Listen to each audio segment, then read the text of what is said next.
Hope you like this. If you do, give it a thumbs up and leave any comments below. And remember to subscribe to the channel to be kept up to date on all my hypnotic bedtime stories. So I hope you enjoy the story. So as you listen to me and begin to comfortably drift off asleep, I don't know whether you're going to fall asleep deeper and quicker with the sound of my voice, with the spaces between my words, or perhaps with the words that I use. And as you drift comfortably asleep, so I'm just going to tell a story in the background about two friends going on an adventure. And these two friends have been on a lot of adventures before together. And they're now on a plane, flying to the middle of nowhere.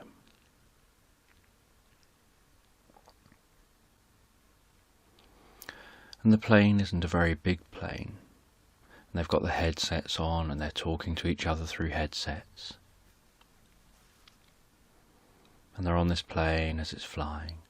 And they can look out the windows and see below them a vast savanna. They can see mountains in the distance. And they can see that there's nothing around for miles that's man-made.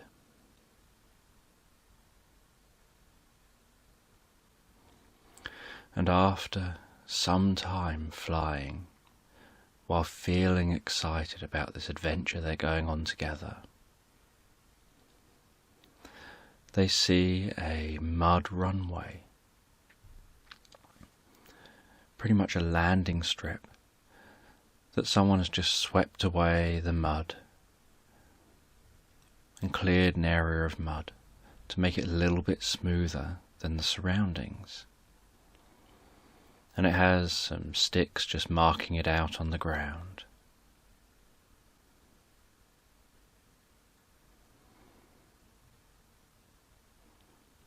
And the plane curves round and then comes into land. They can feel that bumpy landing of the plane before it comes to a halt. And as the plane door opens, the propellers are just finishing spinning, slowing right down to a stop.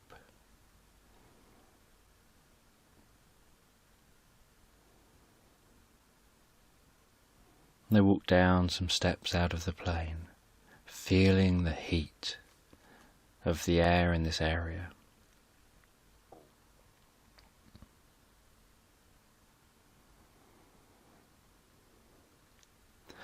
And they're on a quest, they're on a search for a legendary machine they've heard about that was created thousands of years ago, that works a bit like a computer.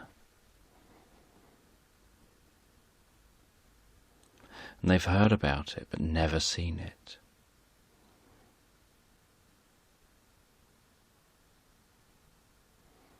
And in this terrain, the best mode of transport really is either some kind of four-wheel drive vehicle or motorbikes.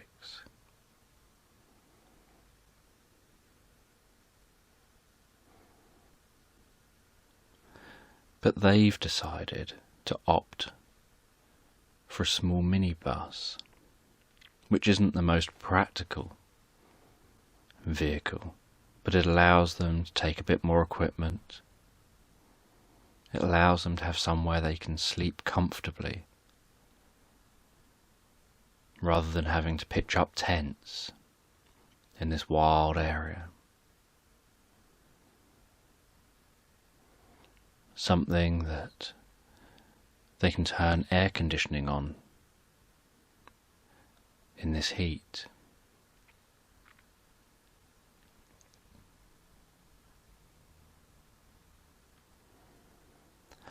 So they set off in their minibus, following a compass and a paper map, in search of this long-lost machine.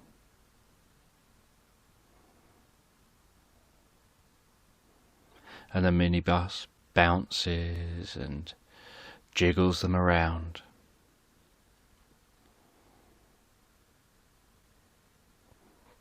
while they just travel across the land with no roads.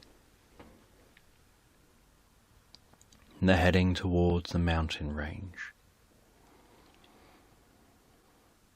And where they're going is supposed to be just before the mountain range.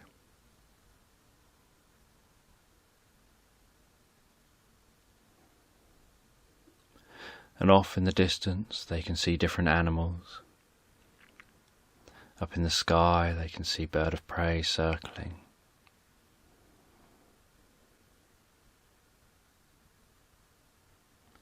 And they enjoy this adventure they're going on, sharing these experiences, creating future memories.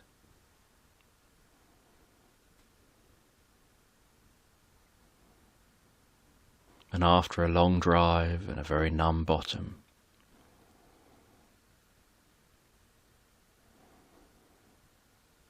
they arrive at what looks like a large hill in front of the mountains. And they know this large hill is actually the site they're looking for, that no one has ever explored this area before. And from satellite photos, people have always just assumed this is a hill that's part of the mountain range. But they noticed something different about this hill that only really showed when they turned up the contrast in the images.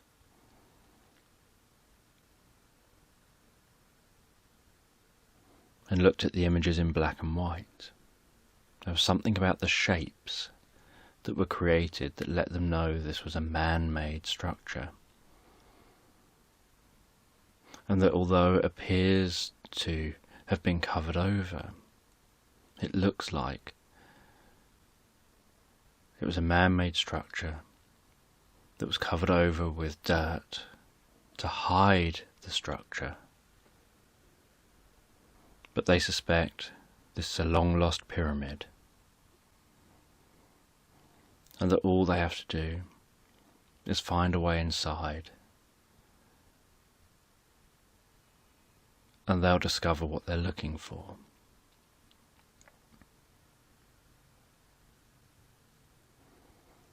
And they climbed up the mound and used ground-penetrating radar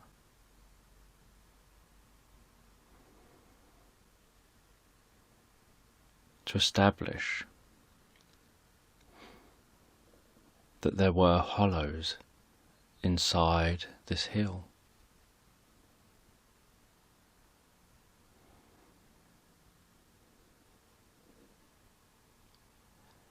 But they didn't know where the hollows were. So they got more equipment out. And they carefully started walking around the outside of the pyramid, around the outside of this mound.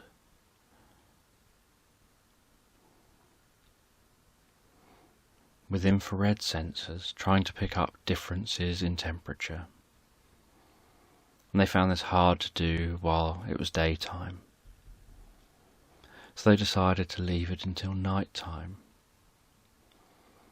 So they went back to their minibus, settled down in their minibus, had something to eat, relaxed and chatted. And they did that all afternoon, well into the evening till the sun had set. The sounds of crickets arose, and other sounds of night time.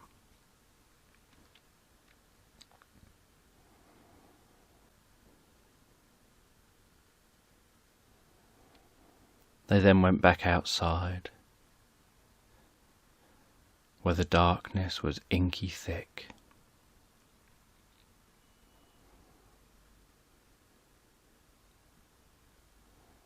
They went over to that mound, that hill.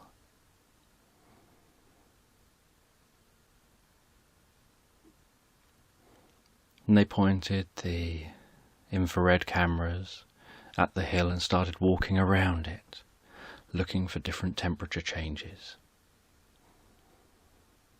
And as they walked, the temperature seemed pretty even in all directions. And they continued around the outside, and it continued to be even.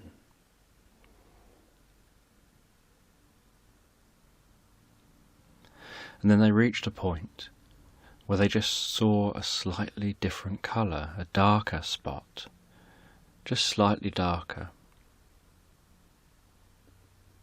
And they made a note of that location, and then carried on to complete their circle around the base of this mound. And the only slightly darker spot was in that one location. So they went back to that one location and suspected that all this mud had been placed over the entire pyramid, including where the entrance was.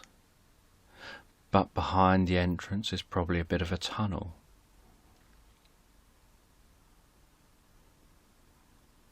And so that would just affect the heat that's in that location. And they thought it probably wouldn't be much different, but they hoped it would be enough to reveal its position.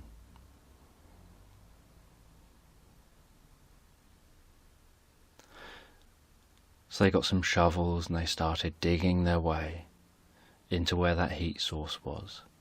They marked it on the mound and started digging inside that marked area.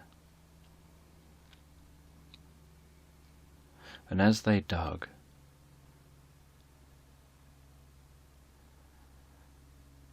initially it was just mud, and then it became stone rubble, and it appeared like someone had just filled that area, filled that entrance with stone rubble, so that the mud wouldn't just fall inside. And they placed the mud over the top of the stone rubble. And they removed some of that stone rubble. And they could see a smooth stone area around the edges, that this definitely was a passageway. So they removed all the mud, removed all the rubble. And it took them a while, and it was really hard work. And they were glad they were working at night where it's cooler. And they got their torches and entered the pyramid. And the legend was that this pyramid was from 8,000 years ago, from a race of people that used to live here then, who are incredibly wise and knowledgeable,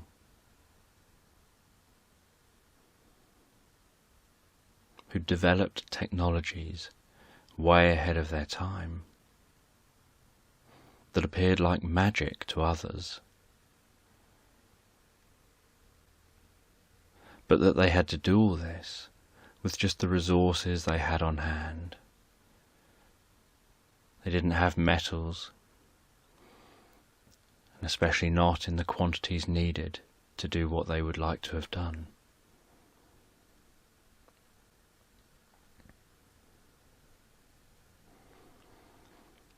And as they walked into the pyramid, they noticed how the sound changed, how their footsteps echoed,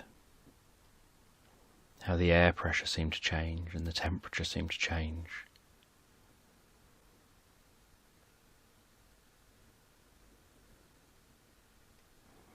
And they walked deeper and deeper into this pyramid.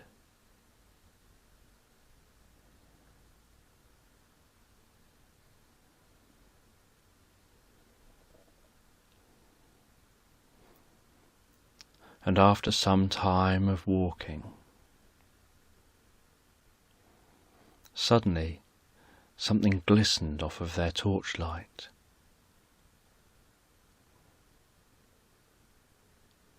Something highly reflective.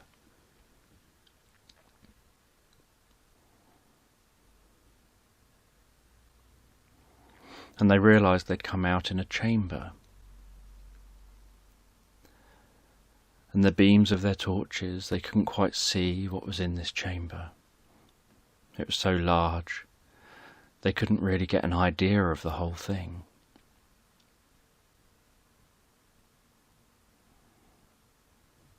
So they walked back out of the pyramid. They went and got themselves a whole load of lights. And the lights were powered by a generator they had with them. And the generator was outside the pyramid. And between them they carried all the lights into the pyramid. All the way into that chamber. And they started positioning those lights around the outside of the centre of that chamber. And each time a light was positioned, they turned it on, and it illuminated a part of the chamber. They'd position the next light, turn it on, it would illuminate another part of the chamber, and then the next light and the next light.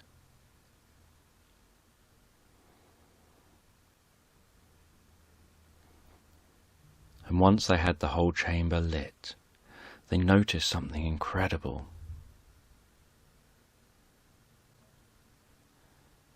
That there was a silver lake.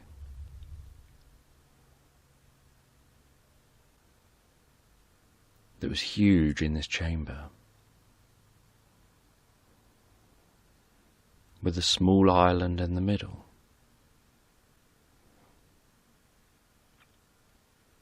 And they poked a stick into the lake and saw it was reasonably deep.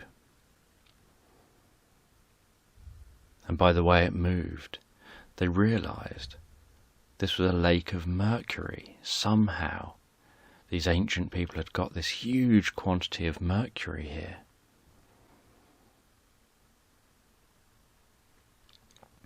And they saw there was this huge lake of mercury, and in the centre is an island. And on the island appeared to be some kind of sarcophagus or something, and some other object that was much, much larger.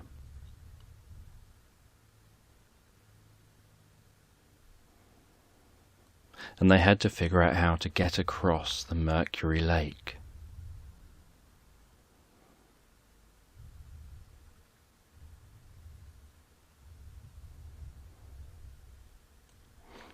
So they pondered this, and they thought about it, and they thought they couldn't inflate a raft and sail across. It wouldn't work in the mercury as well as they would like. It's not water.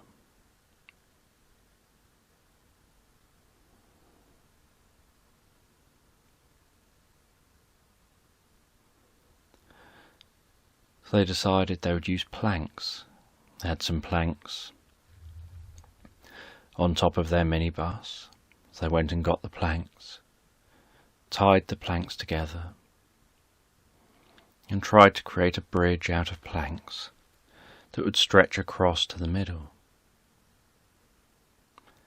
And they realised that it had to stretch so far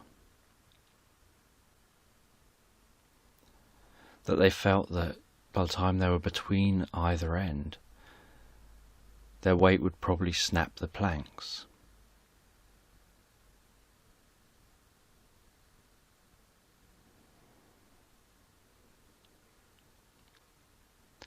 So they ended up coming up with another idea.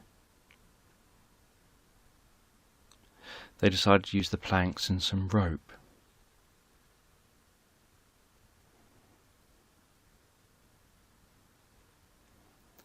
And they made themselves 2 rows of planks.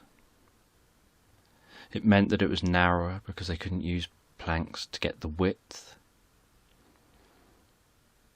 but they'd use 2 rows of planks and some supports up between them. And then they'd use the rope and they'd convert it into a suspension bridge. They'd take the weight of the bottom planks across the ropes, across the top and down into the supports. And it took them hours to make this. And after hours and hours of making the suspension bridge, they finally began to move it into place. And it was really heavy. They began to move it into place and managed to get it across to that central island. And then one at a time they walked to that central island and they saw that it was a sarcophagus. And the big thing next to it looked like the machine they'd come to check out and find.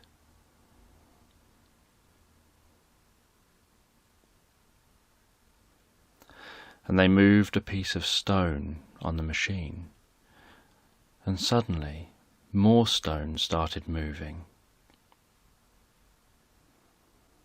and thin bits of metal started moving.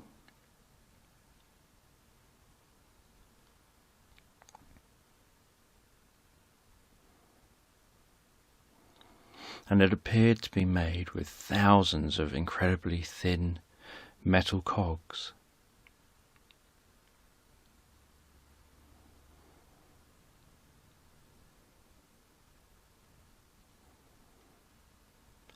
And somehow the mercury was used within the device to make it so everything spun just right and as frictionless as possible, keeping the metal down to a minimum.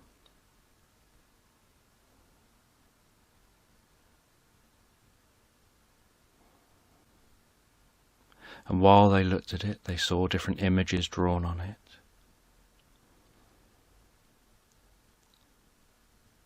They saw long metal spikes sticking in different directions with different symbols on them. And everything moved in harmony. And as they watched it, they realized that depending on what they moved, how fast, in what order, it seemed to be revealing to them things about the way the universe worked. It seemed to be showing that somehow they knew that clouds in space were other galaxies.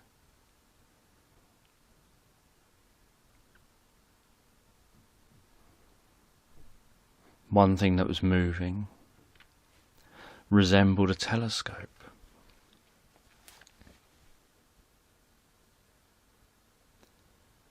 And seemed to change where it was pointing, depending on how the whole system moved. And it looked like some things moved like the planets.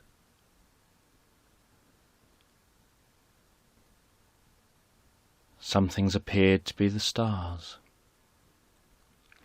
And it appeared that they had an understanding that the stars were part of a collection of stars that we would call a galaxy.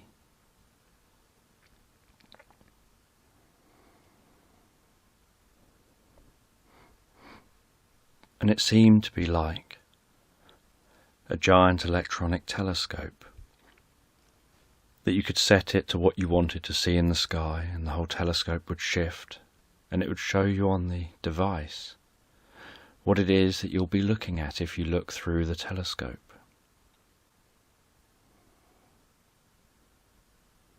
But it seemed to also have different combinations of symbols appear, from circular pillars at the bottom that when interpreted seem to tell you something about what it all means, about time, about the future, almost like a fortune-telling machine.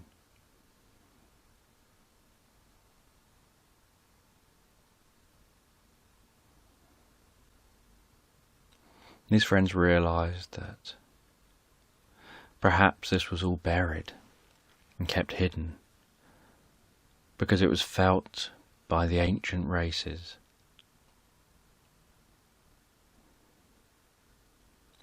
That somehow this could tell the future and could predict things that might be harmful to know.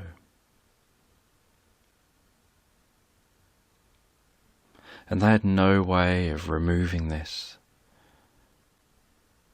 from this pyramid.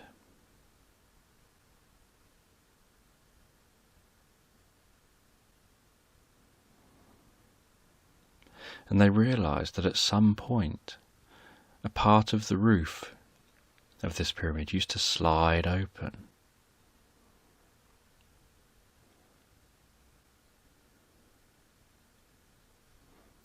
And it looked like certain parts of the pyramid used to lower down and create a bridge over the mercury to the centre. So it would open up a space and give you a safe way to cross the mercury all at once. And they didn't try that now because they know it's all covered in mud, and that mud would probably fall in and cave in on them. But they found this fascinating, this engineering.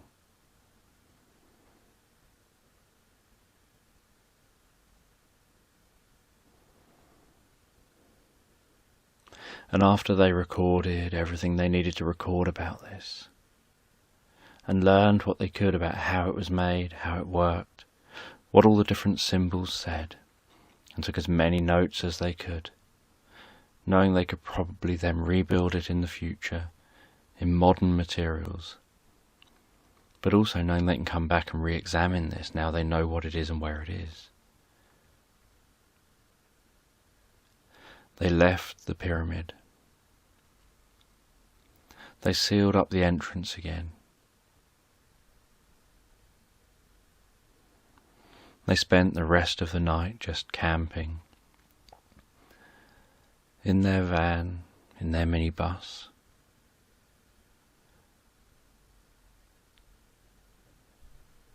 Before heading back in the morning to fly back out of here and continue their work on what they've discovered.